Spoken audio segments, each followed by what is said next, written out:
Hello!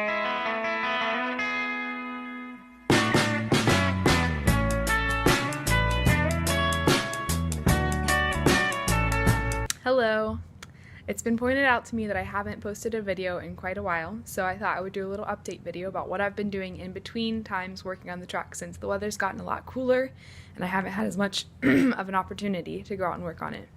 So, a couple of things I've been doing. I got a truck since the last video, so that's been something. I'll make a video about that eventually, but I've been doing a lot of on-paper planning, like a lot of measuring in the camper, what I've ripped out, how I'm going to rebuild off of it. I've changed a lot of my plans that I originally had when I first started ripping out. So I'll go ahead and show you what I've been working on. So here's the first thing I was doing on this notebook, if you can see. I just went through with a friend of mine who, he and his wife, they're like family to me. They've been living in a trailer, our camper, for a while. So he had me go through all the needs of living in something like this full time, and to really document what kind of things you're going to be powering on a daily basis and how you're going to be powering those and different options. So I went through all that, and then we troubleshooted it a few times and made some new decisions and the different things that I'm going to have to get for living in the camper full time. One of the things we decided after going through all this is that it's better to simplify the power coming in than to complicate it at first, because when I first started I thought it's going to be really important for me to diversify all my power sources so that I'm never in a vulnerable position. But talking to someone who actually does live in their camper, realistically it's not that big of a deal. Even if you're traveling somewhere, you can usually make it work. You don't have to have a way, especially when you start out, to power everything all the time. So then after that, I've been ripping a lot out, so taking measurements of where everything's at, where the window's at, their size, because they're going to leak a lot of heat in the winter and let a lot of heat in through the summer. So they're probably going to need replaced with double pane acrylic windows that are better for insulation. Just a little floor plan and the measurements of everything. So then we got to really make a plan the other day of the phases that the build is going to take. So right now I'm in demolition still, but after that we're going to be doing structuring. So the roof structure, rebuilding that, the floor, the walls, the door, everything that's just a little off kilter will need, reset, reinforced. After that will be waterproofing. So after we get everything where it should be and all the rotted pieces fixed, then after that will be resealing up the camper, resealing if there's any cracks that are there, or any refilling all the screw holes in the roof and the sides, just everything to really seal it up. After that will be insulating, and it will be a combination probably of rigid foam and closed cell foam.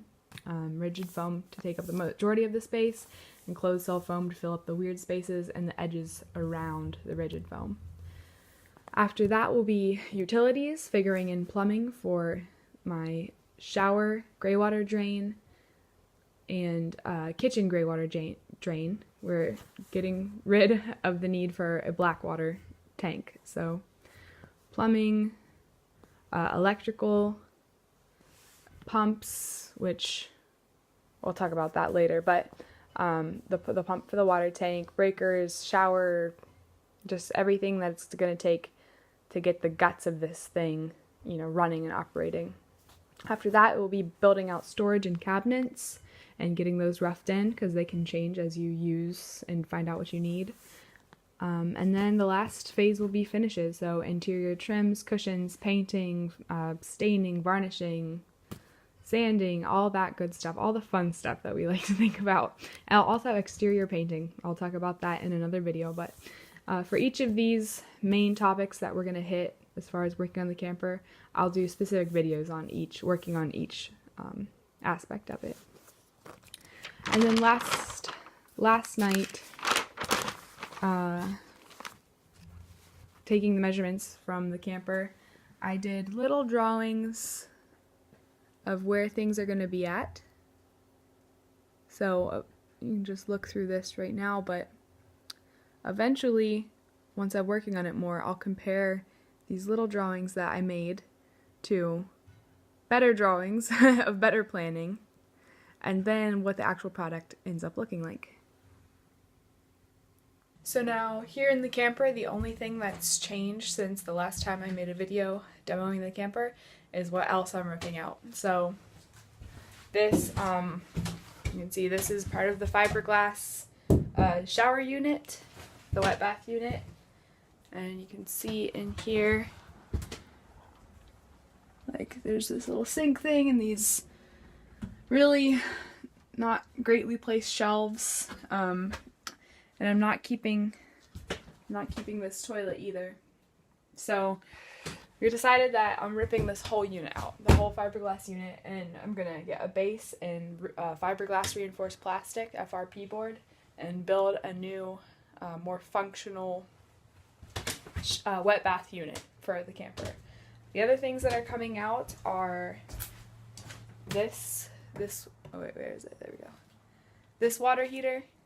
This is a tank, like a propane tank water heater, and I'm not really going to be using propane very much at all, if not none at all. This, of course, AC is coming out. We talked about that. But a new thing that's coming out is the water tank. So I didn't think about taking it out until my dad and I were talking the other night. You can see here, this is a 37-gallon water tank. So 37 gallons at 8 pounds, at 8 pounds per gallon, you're already over 250 pounds. The reason I was going to keep the water tank is because I thought in between hookups, in between traveling, I would like to, if I'm in a Walmart parking lot or something, I would like to be able to run my sink or something like that. But then I realized before I travel, I'm going to be draining the water anyway because I'm not going to cart around that much weight if I don't have to. Gas mileage. So that's coming out because what I found out was you can actually put a T here with valves on it and have pressurized water right to the camper instead of pumping it into a tank and then using the water pump to pump it to your faucets. You can just have pressurized to all your lines and just have the right valves to turn it off where you need it. And then you can make it so that it's just exterior pressurized water right to your faucet. And that sounds simpler to me and less weight. And then this gives me a spot for the Dometic cooler fridge because I was trying to figure out where I was going to put it. So that works out pretty good. And also, since I'm not going to be using propane, this propane box is coming out. So this will be better used space because of that. Another thing that I have changed, which you might have seen in the drawing, was I'm thinking about right here where this little storage unit is. I was looking for a place to have a floor-to-ceiling shelving unit. So whether it has doors on it too or if it's open, okay, it doesn't matter. I wanted to find a spot for that. So I've decided that right here in this spot, so you can kind of see there's a couch area, and then there will be right up to the ceiling shelves. And this will probably actually be where I store my clothes. I was thinking about food for, because the kitchen area is going to be right here, but I'd rather have more food shelves like up above the windows and above the propane tank for where I'm cooking, and I would rather actually have my clothes here at the couch because my shower's right here and that's where I'm going to be using my clothes, so makes more sense that way, I guess. Oh, and then also you can see out this window a little sneak peek of my old dumpy truck. Just a peek though. Oh, it's not focusing. There you go. So yeah, that's pretty much it for now. I'm gonna work. Today's a pretty nice day outside, so I'm working out on the camper today. Just ripping more stuff out. That's still all I'm doing at this point, so that's it.